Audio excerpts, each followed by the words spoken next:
America की जो कांग्रेस है वो जिस तरह पाकिस्तान के बारे में बात करती है और पाकिस्तान के दाखिली इंटरनल मैटर्स में बात करती है, भारत का जो इतनी बड़ी डेमोक्रेसी है वो तो नहीं उनको करने देते। वो तो स्टेट डिपार्टमेंट के लोग जो इंडिया में रिलीजियस फ्रीडम के इंडेक्स को मैयर करने आते हैं उनको वीजे भी जारी नहीं करते। अभी ब्रैड शर्मन भी कह रहे हैं कि जनाब पाकिस्तान में कभी वो इमरान खान के हक में बात करते हैं, कभी वो इमरान खान के खिलाफ बात करते हैं। और दूसरा ये जो बात चल पड़ी है पाकिस्तान के अंदर के जो एक कुछ लीक्स आई हैं कि हमारी जो इना रबानी खर साहिबा हैं वो कह रही हैं कि हमें शायद चाइना की तरफ जो है अपना झुकाव करना चाहिए। दूसरा, पाकिस्तान के अंदर तो इमरान खान साहब सड़कों पे हैं, उन्होंने कह दिया है कि 14 मई को अगर इलेक्शन ना हुए तो मैं सड़कों पे आ जाऊंगा और फिर दमादम मुश्किल अंदर होगा।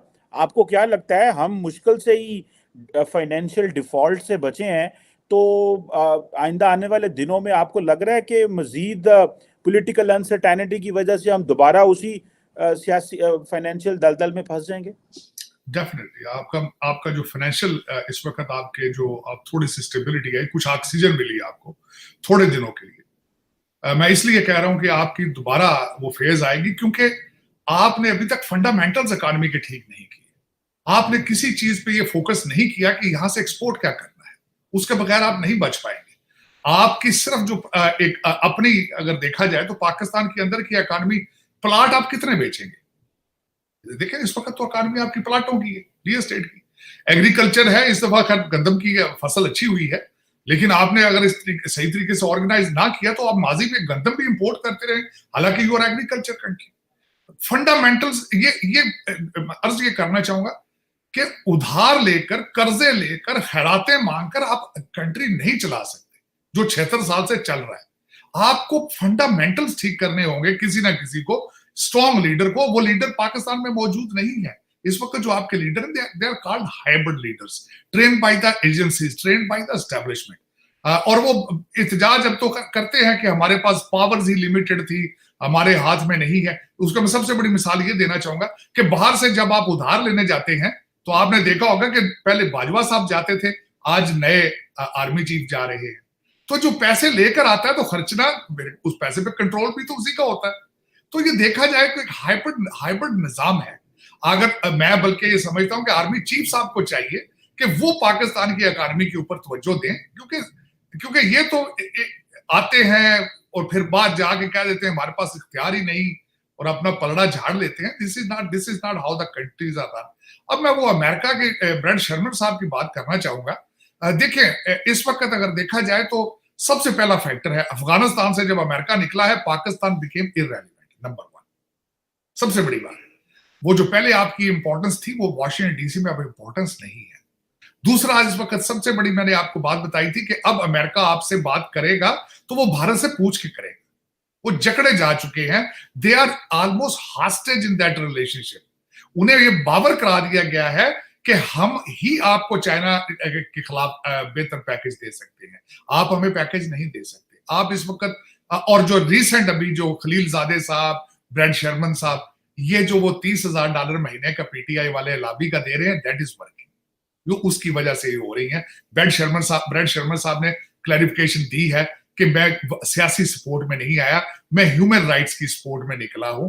तो मेरी गुजारिश ये है ब्रैड शर्मन साहब, आपको वीगर मुसलमान नजर नहीं आते?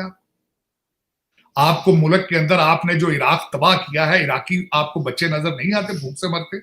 आपको लिबिया जो तोड़ के रख दिया आपने, आपको वहां ह्यूमन राइट्स की वायलेशन नजर नहीं आ रही?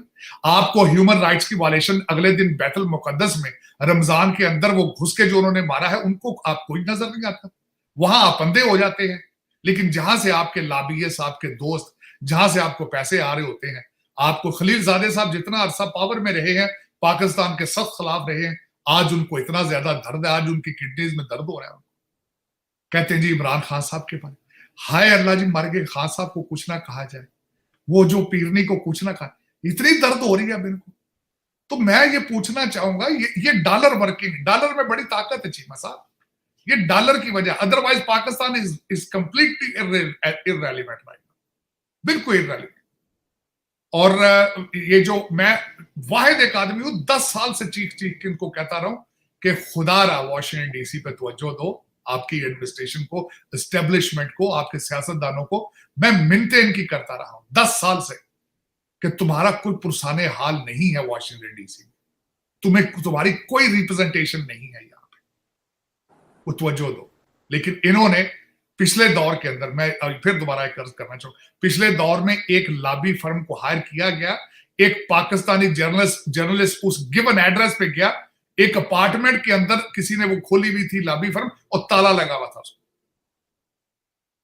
अगर आप लॉबी फर्म हायर करने के मद में भी आप वहां पे दिहाड़ी लगा जाए, आप पैसे खा जाए, तो फिर देखें ना, आज मैं इसीलिए कहता हूं, आज इमरान खान की लॉबी काम कर रही है, लेकिन पाकिस्तान की लॉबी है ही नहीं। दुख ये है कि जब अमीरुल मोमिनीन 4.5 साल 3.5 साल हुकूमत में रहे हैं, उस वक्त इन्होंने कोई लॉबी फर्म हायर नहीं की।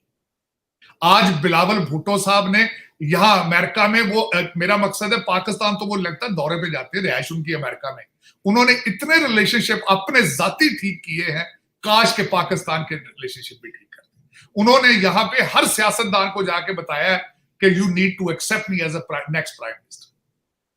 लेकिन पाकिस्तान का मुद्दा रखते हैं इनके सामने। काश इनको कोई भी बताता कि कौमियत क्या है, नेशनलिज्म क्या है। और वो मेरे जो बिलावल भुट्टो साहब हैं, मोहतरम लीडर हैं, वो भी मेरा मकसद ऑक्सफोर्ड ग्रेजुएट है। मैंने आपको बताया था ना कि हमारे बच्चे ऑक्सफोर्ड हार्वर्ड में मनी लॉन्ड्रिंग सीखने जाते हैं, वहां से तालीम लेने नहीं जाते। काश बिलावल भुट्टो को भी पता होता कि मैं I am a foreign minister of Pakistan, I'm not representing Benazir Bhutto or Asif Zardari in America, in Washington DC. I'm not promoting my own personality here. लेकिन यहां जो आता है वो अपनी पर्सनैलिटी प्रमोट करता है, पाकिस्तान प्रमोट नहीं करता।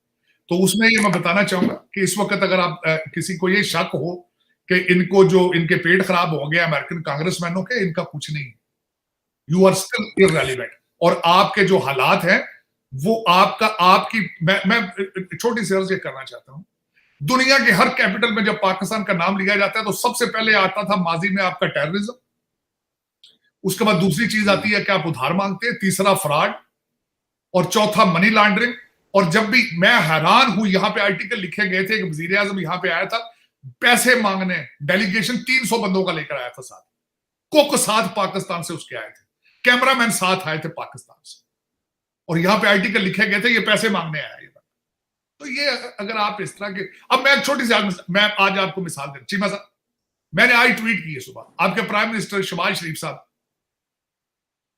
किंग चार्ल्स की कॉरोनेशन में जा रहे हैं, एक कंट्री जो almost, you are almost bankrupt, इखलाकी तौर पे तो आप बहुत अरसे के बैंकक्रप्ट हो चुके हैं, फाइनेंशियली भी आप बैंकक्रप्ट नहीं है, समझिए, उधार लेके मुल्क किस तरह नहीं चलते। क्या जरूरत है वहां जाने की? आपको जाना चाहिए। आप किंग चार्ल्स थोड़ा फूफी का पुत्र है, वो पूछना चाहिए ना। और सबसे बड़ी बात है, आधा मुल्क इंग्लैंड का चाहता है कि खत्म हो जाइए अपने मानार्की, इसका कोई फायदा नहीं है, सिर्फ टूरिज्म के लिए उन्होंने रखी है मानार्की, उसके बाद उसका कोई अमल दखल ही नहीं है। तो जरूरत है कि पाकिस्तानी टैक्स पेयर्स पे एक जहाज उड़े और 50 और 100 बंदों को साथ लेके वेकेशन की जाए सरकारी खर्चे पे जाके लंदन में। लेकिन ये चीमा साहब, ये फिर वही बात आ जाती है कि वो उन मुल्कों में होता है जहां कोई कानून हो, कोई पूछना चाहता हो कि प्राइम मिनिस्टर साहब why you are spending tax payers money, आप क्यों जा, इखलाकियात जहां पे, मॉरल्स हो, जहां पे वैल्यूज हो, क्या जरूरत है जाने की? मैं समझता हूं जितने इसी वजीर आजम की बात है कि वो कहता है मैं जब फोन करता हूं तो फोन लोग उठाते नहीं है मुल्कों के सदर के, मैंने पैसे मांगने होते हैं। और उसी प्राइम मिनिस्टर को क्या शौक चढ़ गया कि वो किंग चार्ल्स के जाके तो वो कॉरोनेशन, और कोई रिस्पेक्ट नहीं हो रही उसकी। वजह ये है किसके, उन्होंने पूछना नहीं है कि ये किधर से आ रहा है बंदा, उनका पाकिस्तान, उन्होंने कहा वही पाकिस्तान का रोज पैसे मांगता। क्या इज्जत होनी है आपकी? आपको तो कोई बुलाए भी तो नहीं जाना चाहिए, क्योंकि शर्मिंदगी होनी चाहिए। जाके क्या, किस चीज को रिप्रेजेंट करेंगे? फ्रॉड को, धोखे को, ये रिप्रेजेंट करेंगे ना एज ए प्राइम मिनिस्टर। जो आपके हालात हैं, हालात ये होते हैं कि रिस्पेक्ट क्या होनी, लोगों को ये पता नहीं होता कि आप वापस जाएंगे, जाने तक आपकी गवर्नमेंट भी होनी है या नहीं होनी, क्या इज्जत आपकी उन्होंने करनी।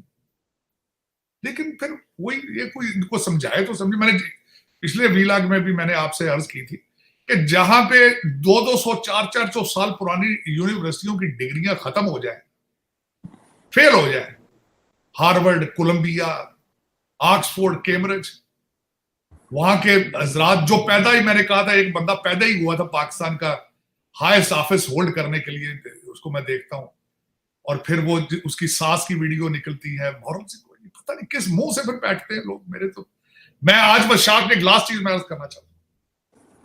मैं अगले दिन शाह महमूद कुरैशी साहब का रिलेशनशिप आपके एक हाईएस्ट पाकिस्तान बिगेस्ट जज के साथ बचपन से क्लास फेलो है, तो उसमें कॉन्फ्लिक्ट ऑफ इंटरेस्ट की स्पेलिंग भी इनको आते हैं या फिर उन्हें पढ़े ही नहीं कि कॉन्फ्लिक्ट ऑफ इंटरेस्ट चीज क्या है।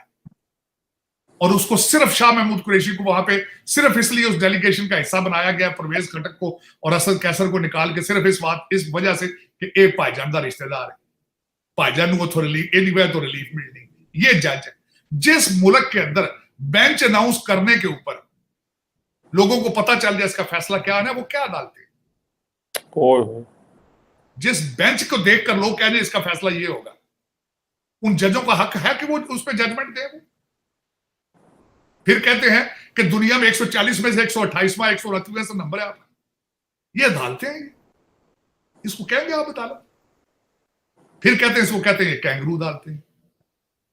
मैं तो इनको कैंगरू अदालतें भी, कैंगरू अदालतों को भी कुछ मॉरल्स होंगे, कुछ स्टैंडर्ड होंगे, ये कौन सी अदालतें?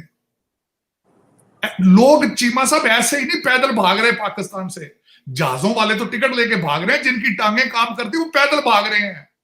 ईरान के बॉर्डर पे कभी सर्वे करें, लोग पैदल भाग रहे हैं इस मुल्क से, क्यों भाग रहे हैं? ये इन अदालतों की वजह से, ये जो पैदा ही रूल करने के लिए हुए थे, जिनको जो पैदा इधर एचिसन कॉलेज ने प्रोड्यूस किया, फिर कोलंबिया, फिर कैम्ब्रिज, और डिग्रियां फेल। तार साहब एक नई बात सामने आई है कि बेसिकली हुकूमत जनरल इलेक्शंस भी डिले कर रही है। जो बातें सामने आ रही हैं अभी तक कॉन्स्पिरेसी हैं या जो भी चहमगोइयां कह लें, क्योंकि इमरान खान साहब पावर में आके चीफ जस्टिस पाकिस्तान को 3 ईयर टर्म देना चाहते हैं। असल मसला ये है कि वो कहते हैं कि चीफ जस्टिस की टर्म कंप्लीट होगी सितंबर में, तो उससे पहले मैं किसी तरीके पावर में आ जाऊं और मैं कानून साजी करके इसी चीफ जस्टिस को 3 सालों के लिए रख लूं। पहले वो आर्मी चीफ 3 सालों के लिए अपनी मर्जी का लाना चाहते थे, जब वो नहीं लेके आ सके तो वो चाहते हैं चीफ जस्टिस ले आऊं, ताकि जो काजी फाइज ईसा साहब हैं उनको बीच में से निकाल दिया जाए और ये मर्जी के जो जजेस हैं वो ऊपर ले आए। तारड़ साहब, कभी फौज में मर्जी के जजेस जनरल्स लाने की कोशिश, कभी जुडिशरी में मर्जी के जजेस लाने की कोशिश, ये पाकिस्तान की जमहूरियत बस ये अपने इन्हीं चीजों के लिए रह गई है। और वो जो 25 करोड़ अभी नई तारड़ साहब सेंसस आ रही है, जो डिजिटल सो कॉल्ड सेंसस हो रही है, उसके में बड़े फ्लॉज हैं। वो तो आबादी हमारी 25 करोड़ तक पहुंच गई है, 25 करोड़ का मुल्क, और ऊपर से लीडर बंद गाड़ियों में बैठ के अपने अवाम से खिताब भी करते हैं और अपनी मर्जी के जजेस लेके आते हैं। हम दुनिया को क्या मुंह दिखाने के काबिल हैं? चीमा साहब, आपने एक बात भूल गए, उस्मान बुजदार साहब भी तो वापस आ रहे हैं। और सबसे बड़ी बात आपको मैं बताना चाहता हूं कि अगले दिन किसी ने आर्टिकल बड़ा खूबसूरत लिखा है। उसने कहा कि इस वक्त the Pirni, madam Pirni is coming back strong, reason कि उनकी प्रेडिक्शन सारी जो है दे वर ट्रू। उनकी प्रेडिक्शन जो उन्होंने करके, पता नहीं या तो उनको आईएसआई वालों ने किसी ने बताई है प्रेडिक्शन तो यही होनी, उन्होंने जो कुछ प्रेडिक्शंस की थी वो सारी सही आई हैं। और according to that scenario Usman Buzdar is coming back.